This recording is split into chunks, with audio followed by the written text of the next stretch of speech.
Hello बच्चों, कैसे हो आप लोग। मैं संदीप कुमार यादव। और बच्चों, आज हम पढ़ने वाले हैं अम्ल क्षारक और लवण के बारे में। आज हम पढ़ेंगे कि इस चैप्टर में से कौन कौन से सवाल जो पूछे जाते हैं और किस तरीके के सवाल जो पूछे जाते हैं, और प्री बोर्ड में किस कौन कौन से सवाल पूछे गए थे और बोर्ड के पेपर में कौन कौन से सवाल आने वाले हैं, इनके बारे में बच्चों हम एक एक करके बात करने वाले हैं। और जो हम पढ़ने वाले बच्चों, उससे अलग कुछ नहीं आएगा, 100% उन्हीं में से आएगा। तो बिना टाइम गवाए बच्चों वीडियो को शुरू करते हैं। तो हमारा जो चैप्टर है जिसका नाम है अम्ल क्षारक एवं लवण।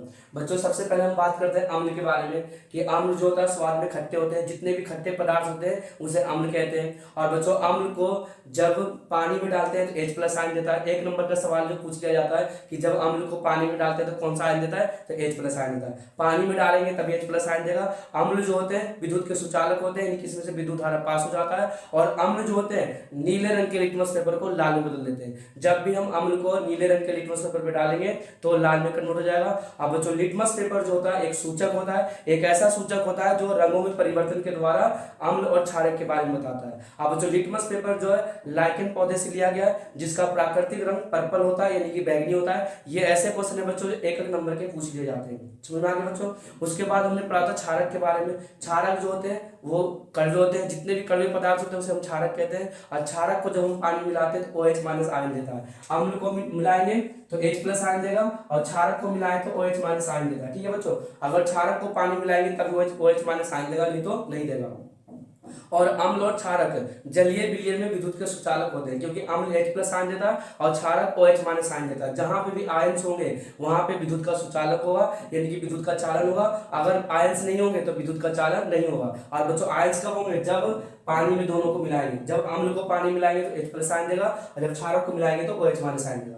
बच्चों, क्षारक जो होता है लाल रंग के लिटमस पेपर को नीले में कन्वर्ट कर देता है। अगर बच्चों लाल रंग के लिटमस पेपर है उसके ऊपर हमने साबुन डाल दिया तो नीला हो जाएगा। अगर मान लीजिए नीले रंग का लिटमस पेपर है उसमें हमने नींबू के रस डाल दिया, कैसा हो जाएगा बच्चों, लाल हो जाएगा। इसको बिल्कुल सही तरीके से याद करना। उसके बाद बच्चों हमने पढ़ा था अम्ल के रासायनिक गुण। अम्ल के रासायनिक गुण में देखो क्या क्या पूछा जाता है बच्चों। सबसे पहले जब अम्ल धातु के साथ अभिक्रिया करता है तो हाइड्रोजन गैस बनता है, और जब हाइड्रोजन गैस को जलाते हैं तो पटपट की ध्वनि आती है। कभी कभी जो सवाल पूछ लिया जाता है कि जब हाइड्रोजन गैस को जलाते हैं तो कौन सी ध्वनि आती है, तो पटपट की ध्वनि आती है। या पटपट की ध्वनि वाली गैस का नाम बताओ, तो हाइड्रोजन गैस बता देना। उसके बाद बच्चों, जब अम्ल धातु कार्बोनेट के साथ अभिक्रिया करता है तो लवण बनाता है, कार्बन डाइऑक्साइड बनाता है, और बनाता है बच्चों पानी। लवण कार्बन डाइऑक्साइड और जल बनाता है। इसको भी बच्चों बिल्कुल सही तरीके से याद करना। अगर धातु हाइड्रोजन कार्बोनेट के साथ अभिक्रिया करेगा अम्ल तो सेम टू सेम यही बनाएगा, लवण बनाएगा, हाइड्रोजन गैस बनाएगा और कार्बन डाइऑक्साइड बनाएगा। इसको भी बिल्कुल सही तरीके से याद करना। और सबसे ज्यादा इंपॉर्टेंट है हमारा कि जब अम्ल क्षारक के साथ अभिक्रिया करता है, जब अम्ल क्षारक के साथ अभिक्रिया करता है तो बच्चों लवण और जल बनाता है, और इस अभिक्रिया को उदासीनीकरण अभिक्रिया कहते हैं। और ये बच्चों पेपर में कई बार आ चुका है। पेपर में पूछा जाता है उदासीनीकरण अभिक्रिया किसे कहते हैं, तो जब अम्ल क्षारक के साथ अभिक्रिया करता है तो लवण और जल बनाता है, इसे हम उदासीनीकरण अभिक्रिया कहते हैं। इसको भी बच्चों बिल्कुल सही तरीके से याद करना। ओके। उसके बाद बच्चों हमने पढ़ा था पीएच स्केल के बारे में, जो सबसे ज्यादा इंपॉर्टेंट है। और उससे पहले बच्चों हमने पढ़ा था अम्ल दो प्रकार के होते हैं, एक होता है प्रबल अम्ल और एक होता है ध्रुवल अम्ल। इसको बिल्कुल बच्चों सही से याद करना, क्योंकि प्री बोर्ड में पूछा गया सवाल है और बोर्ड के पेपर में बच्चों कई बार आ चुका है। इसको बिल्कुल दिमाग में रखना। प्रबल अम्ल उसे कहा जाता है जो अधिक मात्रा में H प्लस आयन देता है। जैसे बच्चों HCl हो गया, HCl जो है प्रबल अम्ल है क्योंकि अधिक मात्रा में H प्लस आयन देता है। H2SO4 हो गया, सल्फ्यूरिक अम्ल हो गया, और HNO3 हो गया, नाइट्रिक अम्ल हो गया। ये तीनों की तीनों बच्चों प्रबल अम्ल है। उसके बाद बच्चों ध्रुवल अम्ल के एग्जांपल पूछेगा तो हमने चौथे चैप्टर में पढ़ा था कार्बोक्सिलिक अम्ल के बारे में। उसका कोई भी मेंबर लेना, चाहे एथेनोइक अम्ल, मेथेनोइक अम्ल, प्रोपेनोइक अम्ल, कोई भी अम्ल लेना, सारे के सारे ध्रुवल होते हैं। और बच्चों एक टेबल जो मैंने लिखवाया था, दही में कौन सा अम्ल पाए जाते हैं, चींटी के डंक में कौन सा अम्ल पाए जाते हैं, इमली में कौन सा अम्ल पाए जाते हैं, और बच्चों नेटल के डंक में कौन सा अम्ल पाए जाते हैं, और सिरका में कौन सा अम्ल पाए जाते हैं, इन सबको बच्चों बिल्कुल सही तरीके से याद करना। क्योंकि पिछली बार जो नेटल के डंक में पूछा गया था जो कि मेथेनोइक अम्ल पाया जाता है, और बच्चों चींटी के डंक में भी मेथेनोइक अम्ल पाया जाता है, और सिरका के अंदर एसिटिक अम्ल पाया जाता है, और दही के अंदर लैक्टिक अम्ल पाया जाता है, और इमली के अंदर टार्टरिक अम्ल पाया जाता है। इसको बिल्कुल सही से याद करना, क्योंकि बच्चों कई बार जो सवाल पूछे जा चुके हैं। उसके बाद बच्चों उसके बाद जितने भी टेबल मैंने लिखवा रखा उसको सही से याद करना। उसके बाद हमने याद करा था सूचक के बारे में। सूचक बच्चों 3 प्रकार के होते हैं। और सूचक होता है क्या, जो अम्ल और क्षारक के बारे में बताता है उसे हम सूचक कहते हैं। और ये 3 प्रकार के होते हैं, प्राकृतिक सूचक और विकृत गंधिता भी बोलते हैं या गंधीय सूचक भी बोलते हैं, और मानव निर्मित सूचक। इनको बच्चों तीनों पार्ट है जो सही तरीके से याद करना। इसमें से कभी कभार सवाल पूछ लिया गया। और सबसे ज्यादा इंपॉर्टेंट है बच्चों हमारा पीएच स्केल। सबसे ज्यादा इंपॉर्टेंट है हमारा पीएच स्केल। और पीएच स्केल से रिलेटेड बच्चों बार बार सवाल पूछा जाता है। और इस बार भी प्री बोर्ड में पूछा गया था। बोर्ड के पेपर में बच्चों जो हम पढ़ रहे हैं उससे अलग कुछ नहीं आने वाला। तो पीएच स्केल को बिल्कुल सही तरीके से समझना है, एक एक पॉइंट पे ध्यान देना। सबसे पहले बच्चों हमने इसे पढ़ा था 1 से लेकर 14 तक नंबर होता है, सॉरी 0 से लेकर 14 तक नंबर होता है। उससे बच्चों 0 से लेकर 7 तक अम्लीय होता है, ठीक है बच्चों। और 7 से लेकर 14 तक जो होता है क्षारीय होता है। उसके बाद हमने पढ़ा था 7 जो होता है उदासीन होता है। 7 जो होता है क्या होता है बच्चों, उदासीन होता है। उसके बाद प्रबल अम्ल जो होता है 0 से लेकर 3.5 तक होता है। और दुर्बल अम्ल जो होता है 3.5 से लेकर 6.9 तक होता है। प्रबल क्षारक जो होता है 10.5 से लेकर 14 तक होता है। और दुर्बल क्षारक जो होता है बच्चों 7.1 से लेकर 10.5 तक होता है। इसको बिल्कुल सही तरीके से याद करना बच्चों। इससे रिलेटेड क्या क्या सवाल पूछा जाएगा। सबसे पहले बच्चों हमारे ब्लड का जो पीएच मान होता है, हमारे ब्लड का जो पीएच मान होता है 7.4 होता है, इसको याद कर लेना। मिल्क ऑफ मैग्नीशिया का पीएच मान बच्चों 10 होता है। हमारे पेट के अंदर जो हाइड्रोक्लोरिक अम्ल बनता है उसका पीएच मान बच्चों 1.3 होता है। इसको भी बिल्कुल सही तरीके से याद कर लेना। और बच्चों इससे रिलेटेड क्या क्या सवाल पूछा जाता है। जब बच्चों अम्ल बढ़ जाता है तो क्षारक का प्रयोग करना है, जब क्षारक बढ़ जाएगा तो अम्ल का प्रयोग करेंगे।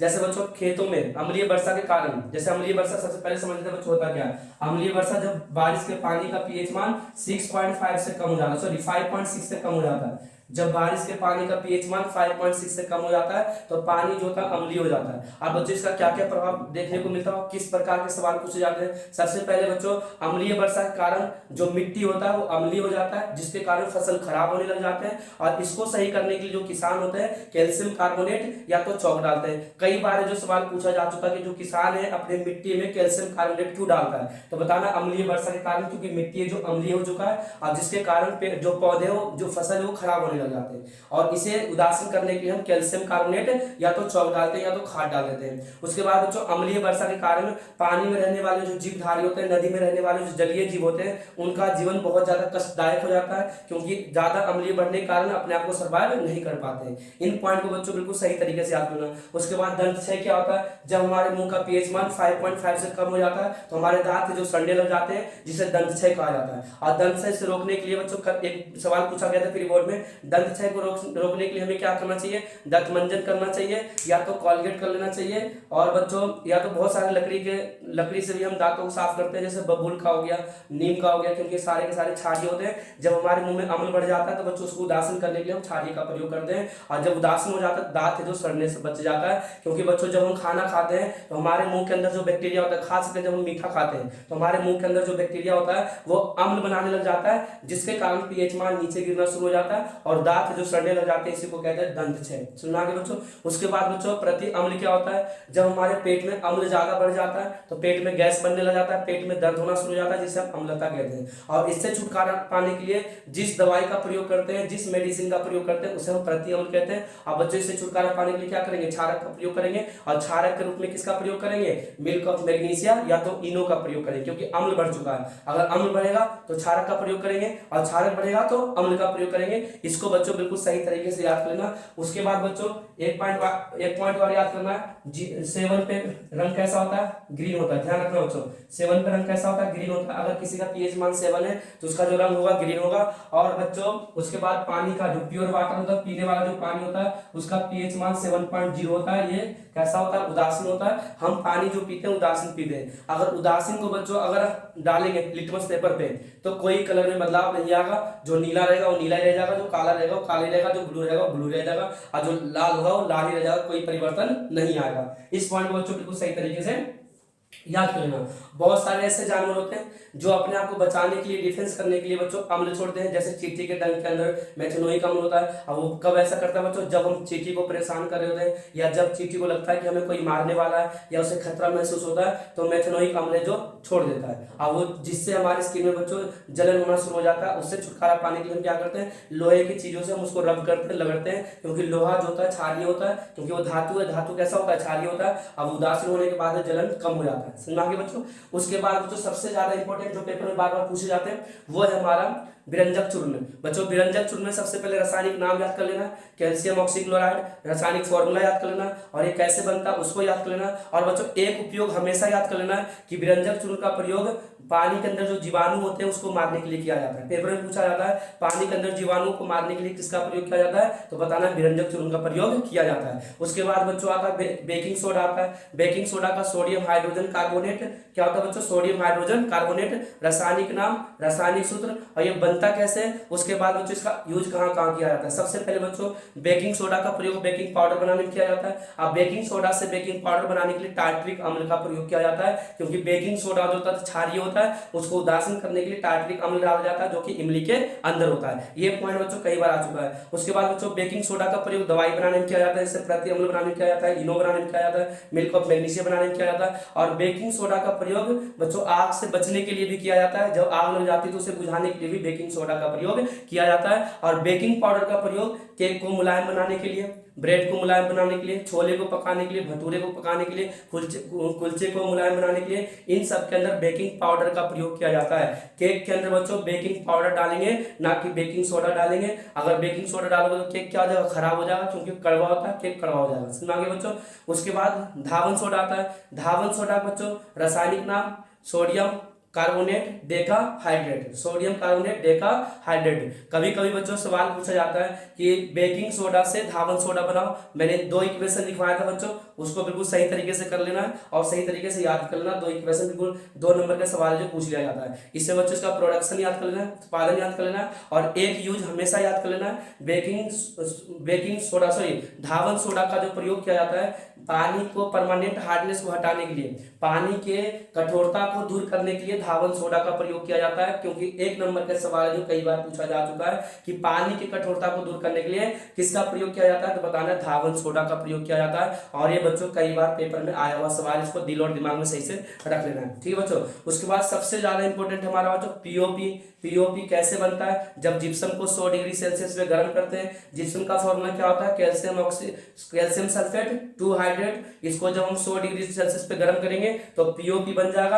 अब बच्चों पीओपी का प्रयोग हड्डियों को जोड़ने के लिए किया जाता है। जब हमारी हड्डियां टूट जाती है तो एक ही पोजीशन पे बनाए रखने के लिए हम पीओपी का प्रयोग करते हैं। डिजाइन बनाने में पीओपी का प्रयोग किया जाता है और ढांचा बनाने, मूर्तियों का ढांचा बनाने के लिए भी पीओपी का प्रयोग किया जाता है। और बच्चों यहाँ पे सवाल पूछा जाता है कि पीओपी को अर्धरोधी बर्तन में क्यों नहीं रखना चाहिए, क्योंकि पीओपी जो होता है पानी के साथ अभिक्रिया कर लेता है और जब अभिक्रिया कर लेगा तो जिप्सम बन जाएगा और जिप्सम जो होता है कठोर पदार्थ होता है, इसलिए बच्चों पीओपी को अर्धरोधी बर्तन में नहीं रखना चाहिए। और भी बच्चों 1-2 सवाल जो अलग से पूछ लिए जाते हैं। जो दूध वाला है वो दूध में बेकिंग सोडा मिलाता है। क्यों मिलाता है बेकिंग सोडा, ताकि दूध है जो खराब ना हो। और ऐसे दूध को दही बनने में समय लग जाता है, क्योंकि बहुत ही ज्यादा क्षारीय हो जाता है। पहले उदासीन होगा, उसके बाद अम्लीय होगा, तब जाकर दही बनेगा। समझ में आ गया बच्चों। तो ये था हमारा इस चैप्टर के कुछ इंपॉर्टेंट टॉपिक और बच्चों यही पढ़ के जाना है और इससे अलग कुछ नहीं आने वाला।